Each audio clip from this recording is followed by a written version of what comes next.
So when do you use fear and when do you use greed? Yes, you should use greed in your copy, just not all the time. I'll tell you a few places you could use both. I'm John Benson and this is Sales Copy Secrets.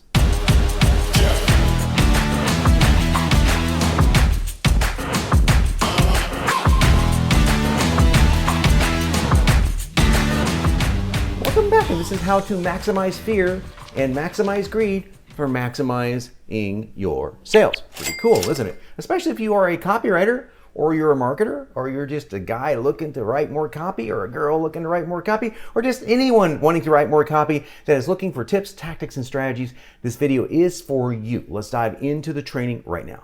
So let's talk first about greed. Greed is, generally speaking, a negative emotion, but we want to appeal to someone's greed, just doing it in an ethical way. For example, if you are writing, for example, let's say a weight loss offer, and you want to talk to the person in greed language, your prospective buyer in their greed language, what might you want to say? Well, obviously, you're not going to say, well, hey, if you follow this diet plan, you're going to get rich. You're going to get rich.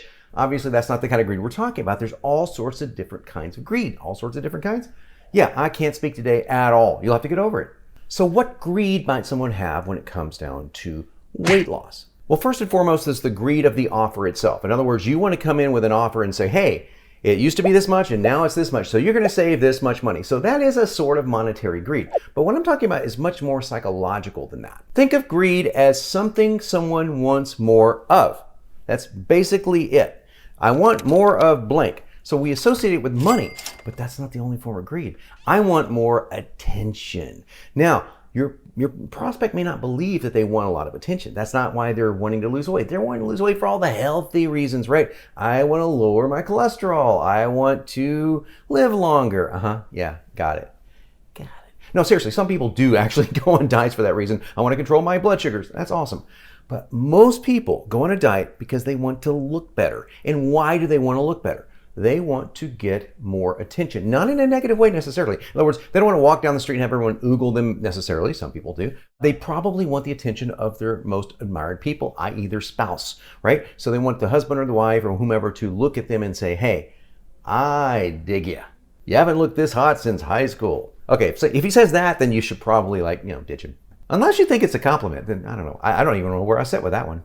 But that's the kind of attention we all genuinely want. We actually do seek the kind of attention that comes in the form of validation. That's the word I want you to wrestle with today in a positive and negative way. How do I validate somebody's greed? Their greed for more. What more does my prospect want? What fills in that blank of more? They want more blank. That's the equation. What is that more blank? I want more energy. I want more attention. I want more beauty. I want more leanness. I want more clothes to fit me. Those are all elements of this kind of greed. So think of greed copy as I will give you more of X if you will listen to me and take action on my offer.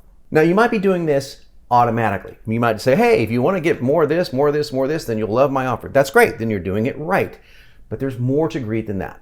But I'm going to show you one of my favorite forms of greed, and that's the I prove them all wrong scenario. So I use this all the time. I mean, I talk all the time. In almost every sales letter I've written, there's something in there. It's like, hey, if this has been frustrating you for a long time, and if you're tired of people snickering behind your back, or you're tired of looking like a failure in front of your loved ones and friends, oh, she's going to go on another diet, or he's going to try another investing program, or whatever the case may be, this is a way to show them up. This is a way to say, hey, to finally level the playing ground in your favor and go, hey, told you I could do it. Now, you don't use those exact words. This is what you want to convey in clever copy. But there's so much historical copy that worked around this. I'll give you one of the most famous. It's a guy named John Caples who wrote a very famous ad about how to play a piano.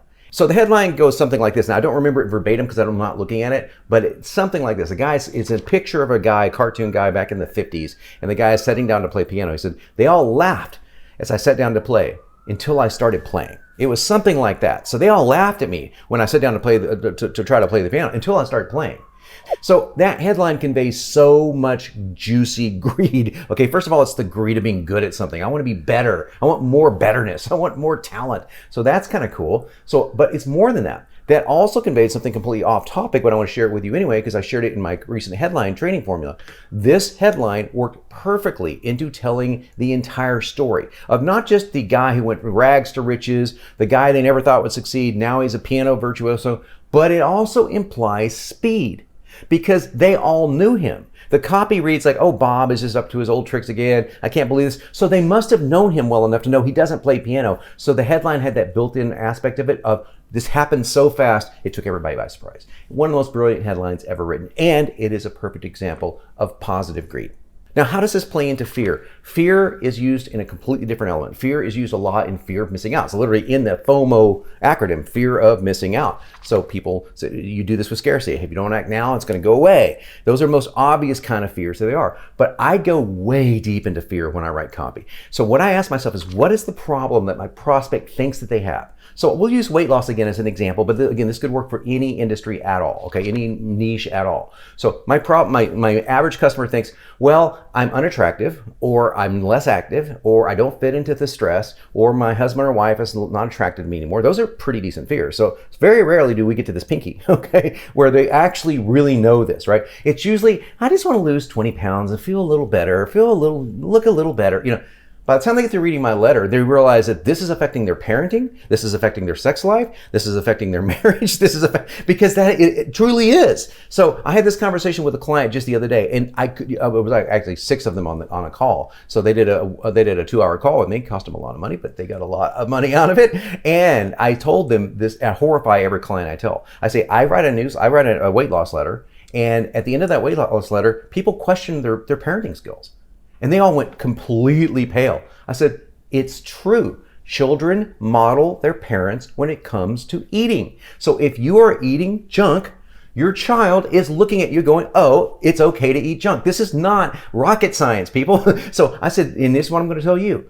You need to be completely honest when you write copy. That's what it takes to write excellent copy, is honesty, but you have to have the balls, the audacity, the courage to be honest and to tell the entire freaking truth and not the watered down truth. Now, you don't say like, hey, if you don't go on this diet, you're a lousy parent, because that's not true. What you say is exactly what I said. Look, it's not just the 20 pounds that you're looking at losing. Sure, you're going to feel better. Sure, you're going to do this, but also think of what's going on with your metabolic health. Your metabolic health is just going to wane and wane over time.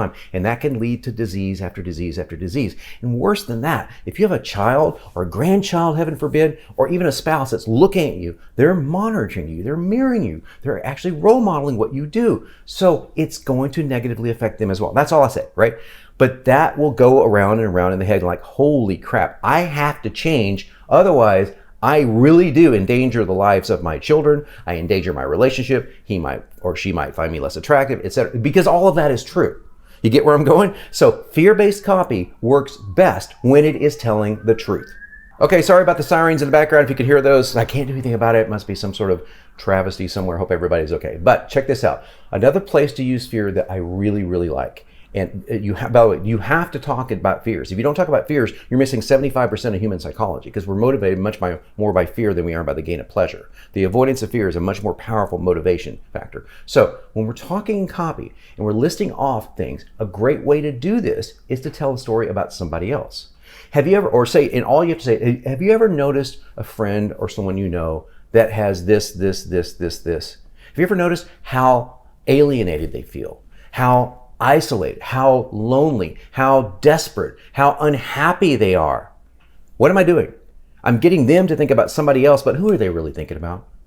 Yeah, because we're not all narcissists or anything like that, but we tend to be self-focused. And when I talk about somebody else, you picture yourself. It just happens. Try that sometimes. So this is a great way to use fear in a much softer way. Like, I want to tell you the story about one of my clients named Bob. Bob had this problem, and then this happened, and this happened. And that's not what I wanted for him, and that's not what I want for you either. Presto. I got the fear in without all of the negative stuff that goes with it, without any sounding like, hey, if you don't want to die, you might want to listen to my offer. That's fear, but it's bad fear. Got it? Okay, so that was just a quick tutorial on using fear and greed. I got more videos below. Check them out. I'm John Benson, and as always, I'm here to help make you unignorable.